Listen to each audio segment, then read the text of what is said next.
कौन सी बॉडी इसको बता रहा हूँ। जैसे पहला साधु को नहीं जलाते क्योंकि वो संत होते हैं। जल समाधि दीजिए या थल समाधि, जल माने पानी, थल माने जमीन। दूसरा, छोटा बच्चा 12 साल तक भगवान स्वरूप होता है, इनको नहीं जलाया जाता। तीसरा, प्रेग्नेंट लेडीज को इसलिए नहीं जलाया जाता कि उनका पेट एक गुब्बारे के जैसा होता है। चिता पे रख देंगे, पेट में जब गैस भरेगी तो पेट ब्लास्ट करेगा, तो बच्चा उछाल मार जाएगा, किसी का भी होगा, अच्छा नहीं लगेगा। चौथा, सांप का काटा हुआ।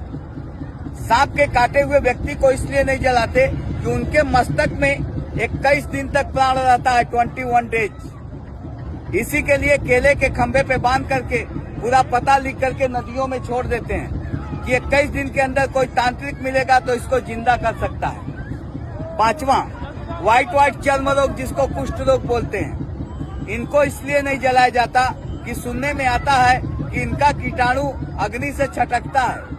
एक को तो हुआ है, किसी दूसरे को न हो जाए, इसी के लिए इस काशी नगरी में इस पांचों बॉडी को नहीं जलाई जाती।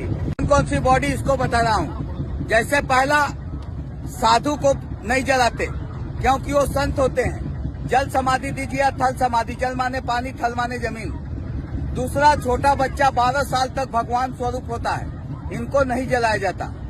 तीसरा, प्रेग्नेंट लेडीज को इसलिए नहीं जलाया जाता कि उनका पेट एक गुब्बारे के जैसा होता है। चिता पे रख देंगे, पेट में जब गैस भरेगी तो पेट ब्लास्ट करेगा, तो बच्चा उछाल मार जाएगा, किसी का भी होगा, अच्छा नहीं लगेगा। चौथा, सांप का काटा हुआ।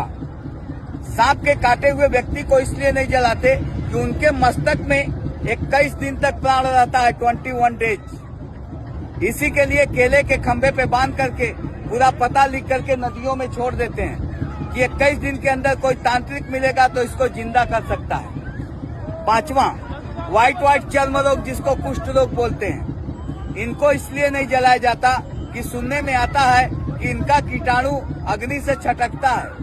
एक को तो हुआ है, किसी दूसरे को न हो जाए, इसी के लिए इस काशी नगरी में इस पांचों बॉडी को नहीं जलाई जाती।